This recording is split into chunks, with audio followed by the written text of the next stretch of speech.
हम बात करेंगे डॉक्टर समीर गरियाली से, जो कि कार्डियोलॉजिस्ट हैं the Brooklyn hospital centre New York में, और जानने की कोशिश करेंगे कि वाकई में मास्क अगर पहने जाते हैं अमेरिका में तो कितना असर होगा।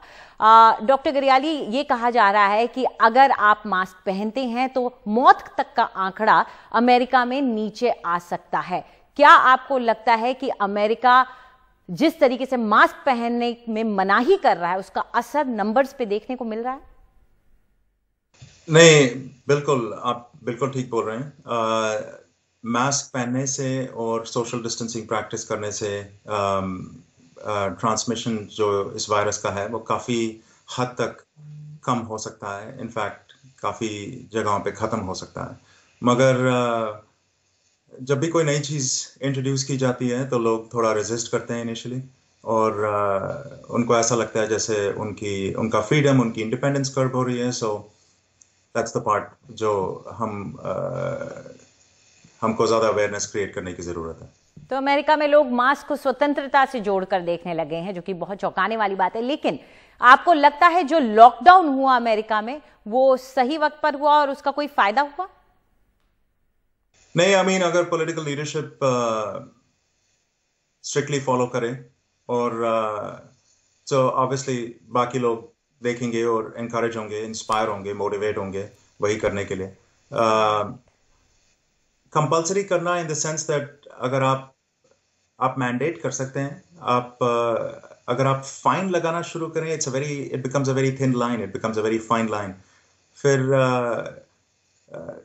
आप लोगों को फोर्स करोगे। आई थिंक उससे ज़्यादा बेहतर होगा अगर हम लोगों के अंदर अवेयरनेस क्रिएट करें, एजुकेट करें, जिसमें थोड़ा ज़्यादा टाइम लगेगा, मगर I think in the long run ज़्यादा इफेक्टिव होगा। बिल्कुल, तो मास्क पहनना जरूरी हो जाता है और लोगों को इसके लिए सिखाना जरूरी है। लेकिन अब हम बात करते हैं कि आखिर कितना असर कोरोना वायरस लंबे वक्त तक एक इंसान पर डाल सकता है। एड्स के वायरस की खोज करने वाले बायोमेडिकल रिसर्चर डॉक्टर रॉबर्ट गैलो ने एनडीटीवी से खास बात की है। उन्होंने कहा कि ये वायरस वक्त के साथ बदल भी रहा है, इसमें म्यूटेशन हो रहा है, और उनका मानना है कि ये फैल तो बहुत रहा है लेकिन इससे हो रही बीमारी अब थोड़ी कम खतरनाक होती जा रही है, यानी उसकी सीरियसनेस कम हो गई है। साथ ही वो ये भी मानते हैं कि इस बीमारी की अपनी दवा या वैक्सीन जरूरी है, और जो दूसरी दवाएं अभी इस्तेमाल की जा रही हैं वो सब अस्थायी इलाज है। तो डॉक्टर गैलो यूके के न्यूरोलॉजिस्ट ने ये जो पता किया है कि इसका असर दिमाग पर गहरा छूटता है, यहां तक कि नर्व डैमेज और स्ट्रोक की भी समस्या हो सकती है। क्या ये सच है? नहीं, मैंने इसके बारे में नहीं पढ़ा है, लेकिन मुझे इस पर हैरत नहीं हो रही है, क्योंकि संक्रमण सिर्फ फेफड़े और सांस के रास्ते ही नहीं होता। सेल में घुसने के लिए वायरस सेलुलर रिसेप्टर्स का इस्तेमाल करता है और बड़े पैमाने पर एंडोलेथियल सेल में फैल जाता है। बड़े पैमाने पर संक्रमण की संभावना तथ्यों के आधार पर है, इसलिए क्लिनिकली कुछ भी neurological damage, brain damage, cardiac damage का होना आश्चर्यजनक नहीं है। अगर आप इसे कंट्रोल नहीं कर रहे हैं तो लंबे समय में इसका असर जानना बहुत मुश्किल होगा। लोगों को कई बार सांस लेने में परेशानी होती है। जो वायरस से संक्रमित हो गए हैं उन्हें ज्यादा हवा की जरूरत होती है। फेफड़ों को कुछ नुकसान रह जाएगा और इससे मस्तिष्क को कब तक नुकसान पहुंचेगा ये तो समय ही बताएगा। जो साइंटिस्ट हैं वो अलग अलग तरीके की और इलाज ढूंढ रहे हैं, लेकिन अब तक कोई वैक्सीन नहीं है। रेमडेसिविर का इस्तेमाल किया गया, HIV ड्रग्स के कॉकटेल का इस्तेमाल किया गया, प्लाज्मा थेरेपी का इस्तेमाल किया गया। आप क्या मानते हैं, इलाज और वैक्सीन कितनी जरूरी हो जाती है जो स्पेसिफिक हो?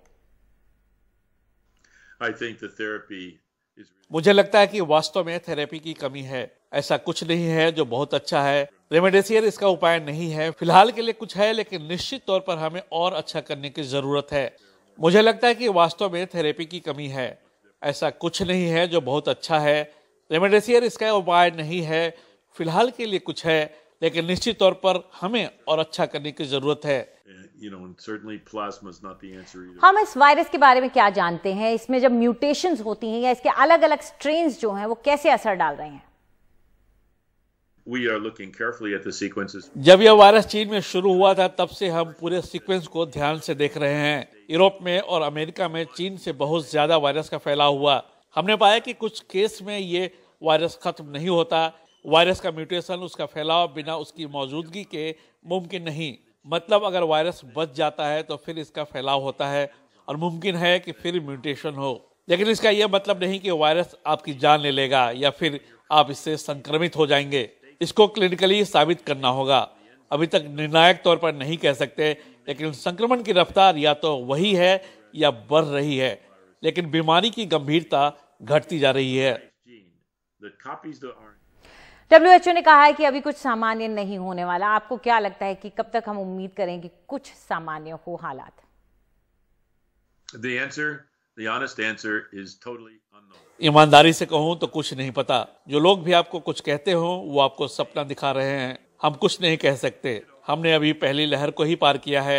हम दूसरी और तीसरी लहर की बात कर रहे हैं। मुझे नहीं पता क्या कहना चाहिए। First wave yet.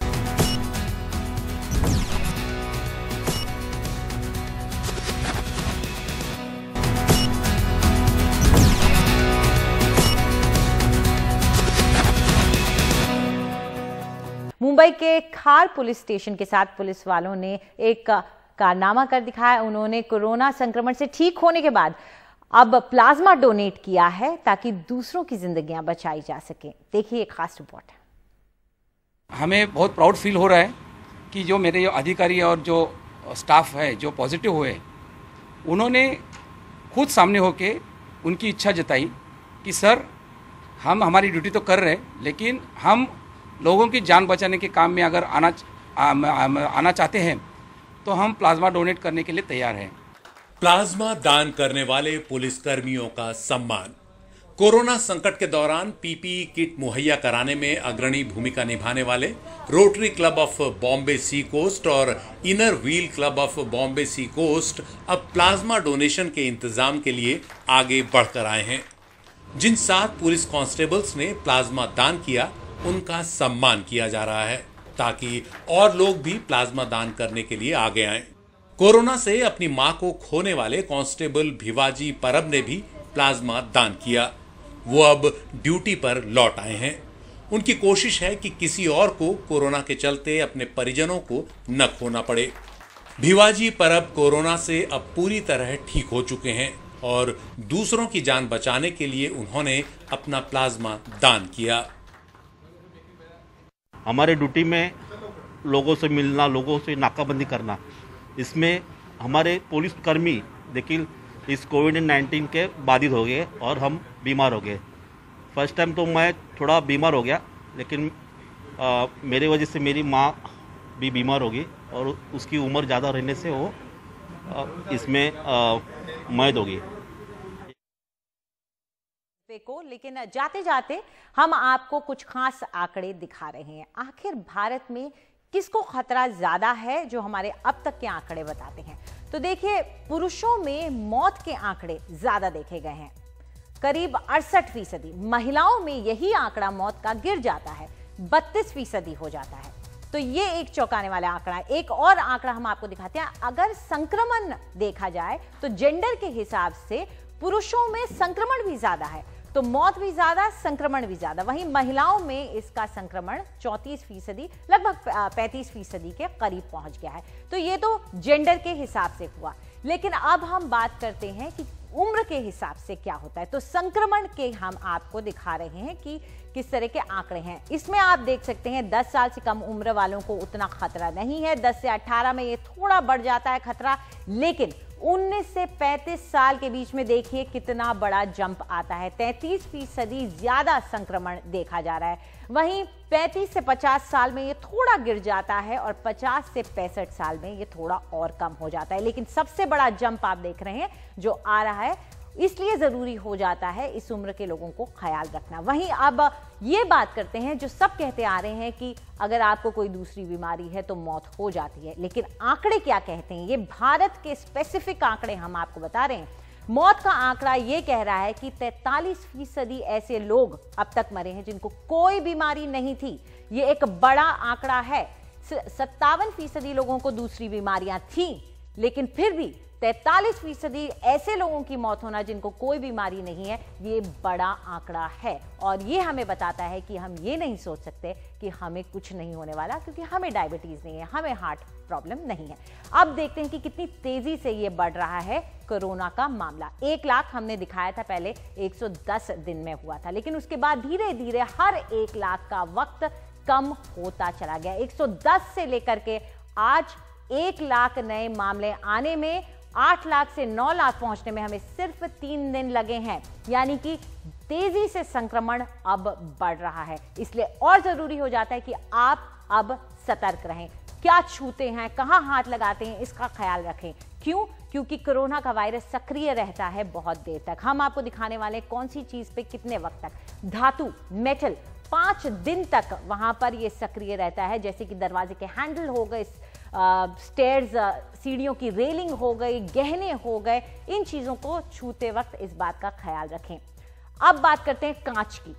कांच के ऊपर ये 5 दिन तक जिंदा रह सकता है। खिड़कियों से दूर रहें, उनको साफ करें लगातार। पीने का पानी का ग्लास जो है, अगर वो किसी ने इस्तेमाल किया है, ध्यान रखें। दर्पण हो गया आपका, मिरर, इन सब चीजों को लगातार साफ करते रहें। कागज पे देखिए, 5 दिन तक ये जिंदा रह सकता है, इसलिए किसी पब्लिक जगह पर मैगजीन मत पढ़ें, किसी डॉक्टर के वेटिंग रूम में जाके मैगजीन को हाथ न लगाएं, अखबारों से दूर रहें, उनकी किताबें भी जो बहुत लोग इस्तेमाल कर रहे हो उन्हें न छुएं।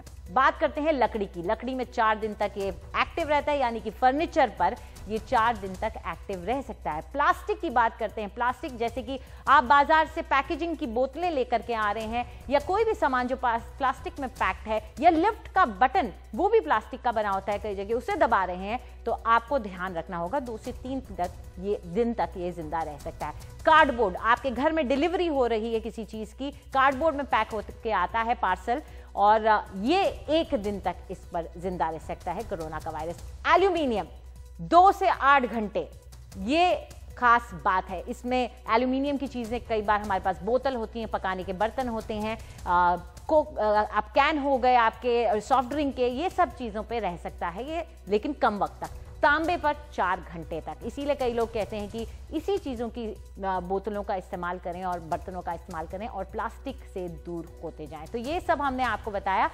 इन बातों का ख्याल रखें और मास्क हमेशा पहनें और सैनिटाइजर का इस्तेमाल करें, लगातार हाथ धोएं। फिलहाल हमारे इस कार्यक्रम में इतना ही। नमस्कार।